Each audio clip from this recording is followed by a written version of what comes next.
Welcome, everybody, to this week's podcast episode for the Financial Freedom for Physicians podcast. I'm your host, Dr. Christopher Liu. And as you know, we talk about 4 pillars of freedom: time, financial, location, and health freedom. And so in that light, the podcast is growing, and I love bringing on entrepreneurs, investors, people out doing outside of the box thinking to inspire you and educate you. And so today we have Ricky Blair. He's the founder of Platform 7, The Alternative. And we're going to talk all about mentorship, success, the educational system, personal development, and all about his journey. So Ricky, welcome. Thank you, Christopher. Thanks for having me on this morning. Yeah. We connected through Podmatch, and like I said, you're really, I love interviewing successful people. So tell us more about yourself, your journey, and what you do, and we'll go from there. Okay, I'll give you a very high-level overview of my story. I'm from the UK, as you may hear from the accent. I grew up in London, and I failed the education system pretty badly, to the point where I had no choice I wasn't able to stay on in higher education, so I left school at 16. Didn't know what I wanted to do, but as cliche as it may sound, what I did know was I wanted to be free. And I think in order to be free, financial freedom is a big part of that, which is why it's quite fitting what your subject matter is about on this podcast today. I went into the world of commercial real estate at the age of 16. I had no desire to go into that. It was the first thing I tried. I started at the bottom of the ladder, as it were, and I think everything changed for me personally when I turned 17. I got a call out of the blue from a man called Nigel, a very, very successful entrepreneur. He was a real estate guy. He is a real estate guy, and he is what I would classify. It's funny because I talk about my journey with Nigel, who is my mentor, a lot, but he is a legend when it comes to achieving passive income. And basically he took me on this journey, and he taught me all the things that I guess school didn't teach me, from basically what it takes to put it bluntly, design whatever life you want and have the success and have the life you want to create for yourself. Fast forward, I ended up under his sort of mentorship and guidance. I set up my own real estate business. It was an agency in central London at the age of 23, 24. And a mix of hard work, good fortune, timing, being in the right place at the right time. My business partners and I, we revolutionized the commercial real estate sector in central London. And basically we built this fantastic business. It was a lot of fun. 3-4 years into that business, we basically got approached by the biggest real estate companies in the world, and it got to a stage where we kept getting offers from them to buy the business. The day arrived where, probably about 6 or 7 years ago now, we received an offer for the company, which, to put it bluntly, was too different. You couldn't turn it down. It would have made no sense to turn it down. So we accepted the offer, we sold the business, which I guess, to put it bluntly, was a deal that changed my life. I had to stay on with that business for 4 years. That was part of the agreement. And I really got a little bit bored whilst sort of seeing out that process. But one of the things I started to do was, I guess, with the proceeds from the sale of the company, Nigel, my mentor, I think Nigel owns something like 250 or 300 pieces of real estate around the world.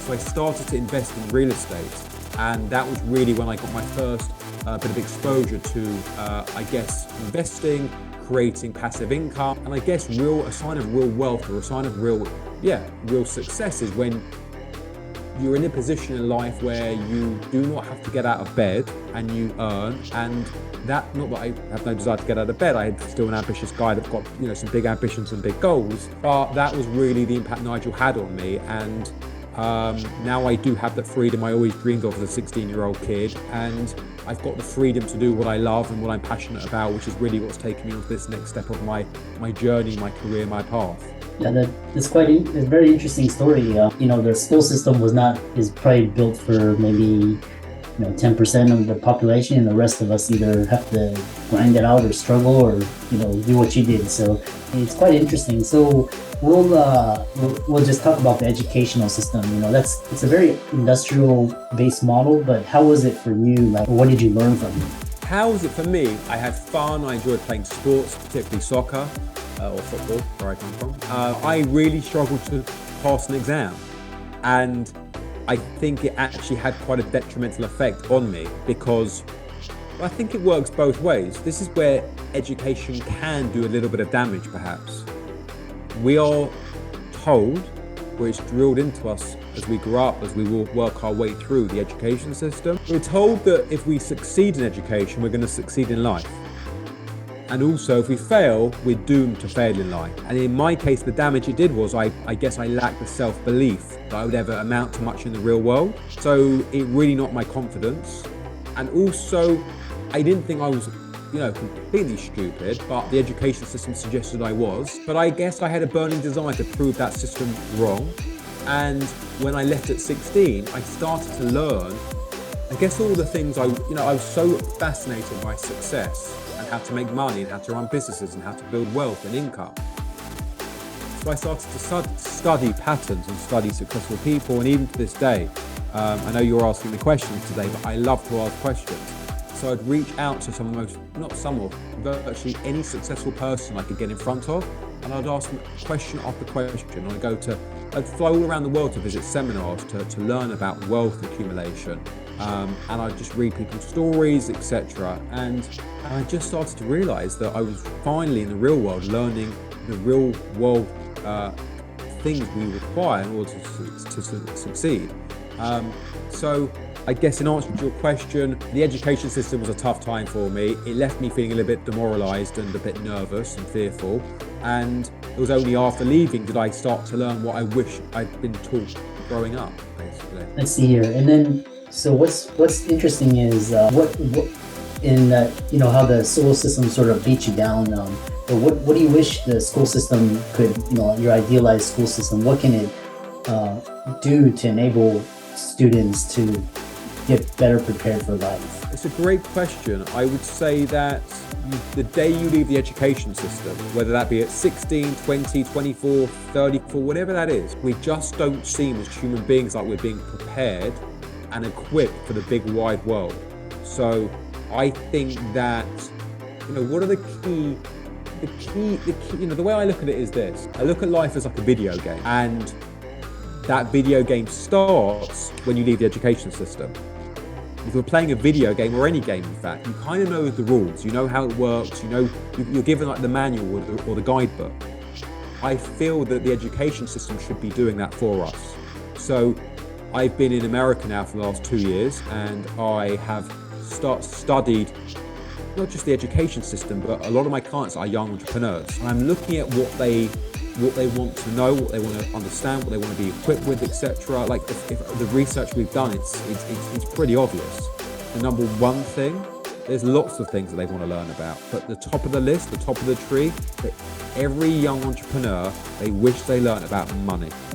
In fact, we've created curriculums, and what's involved in the curriculums, things like being clear on your strengths and weaknesses, working out what it is you want to do in the big wide world, how to be successful, how to be happy, how to make decisions, what it takes to succeed, how high achievers actually get there. Because I think we lose sight of the fact that the people that you and I may look up to, the highest achievers in the world in any genre, whether it be business, entertainment, philanthropy, whatever, they're all just human beings. They all were just regular people that we kind of put on this pedestal because we didn't see them as regular people. So these are the curriculums we've created. As you mentioned, they're an alternative to the traditional college system. But it's amazing in that out of the curriculums we teach, the biggest section by quite some way is the part of the curriculum which is money. Mm-hmm. It's so much to money, and it's a whole topic and section in itself. And it's I'm working with some clients at the moment. They've got a big jewelry company, and there's some exciting plans. I think they're about to go public as a business, and even them, that just going through this money section, it's really been eye-opening. And there's so many aspects. I know you focus on passive income and building wealth, etc. But in my humble opinion, there are 10 steps before that. it's like really understanding the foundations of money before you can get to that piece. And it's just a shame we're not educated in around that topic. Yeah.